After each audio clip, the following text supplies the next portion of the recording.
এদিকে রাষ্ট্রপতিকে অপসারণ করে কঠিন বিপদে ডক্টর ইউনূসের সরকার। এবার শেখ হাসিনার সাথে সাক্ষাৎ করতে পারে রাষ্ট্রপতি শাহাবুদ্দিন চুপ্পু। গঠন হতে পারে প্রবাসী সরকারও। পদত্যাগ করেন নাই শেখ হাসিনা। আবারও প্রসঙ্গ তুলে ডক্টর ইউনূসকে হুঁশিয়ারি বার্তা দিল রাষ্ট্রপতি।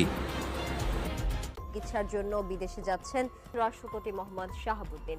চুপ্পু মেডিকেল চেকআপ করার জন্য বিদেশ যেতে চাচ্ছেন এবং চুপ্পু গিয়ে যদি ঘোষণা দিয়ে বসেন যে শেখ হাসিনায় বৈধ সরকার, ইউনূস অবৈধ সরকার, তাহলে সরকার পড়ে যাবে বিপাক এবং আওয়ামী লীগ।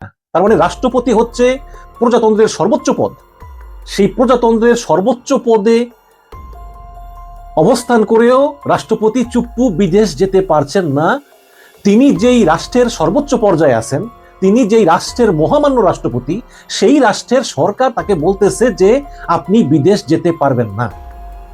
কারণ আমরা মনে করতেছি আপনি বিদেশ গেলে হয় পালিয়ে যাবেন এবং আমাদের সাংবিধানিক সংকট হবে, অথবা আপনি বিদেশ গিয়ে আপনি এক পলাতক রাষ্ট্রপতি আরেক পলাতক প্রধানমন্ত্রীর সঙ্গে মিলে একটা প্রবাসী সরকারের ডাক দিবেন।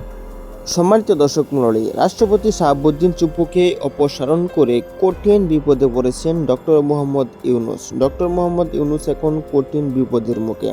রাষ্ট্রপতি শাহাবুদ্দিন চুপ্পু যদি বিদেশ পালিয়ে যায় এবং সেখানে গিয়ে যদি তিনি ঘোষণা করেন যে এখন পর্যন্ত বৈধ সরকার শেখ হাসিনা, তাহলে কঠিন বিপদে পড়ে যাবেন। এবং তিনি যদি কোনো মতে বিদেশ চলে যান, তাহলে শেখ হাসিনা আবারও দেশের প্রধানমন্ত্রী হয়ে ফিরবেন, এটা কিন্তু অনেকেই আশা করছে। দর্শক, দেখা হচ্ছে পরবর্তী ভিডিওতে। আসসালামু আলাইকুম।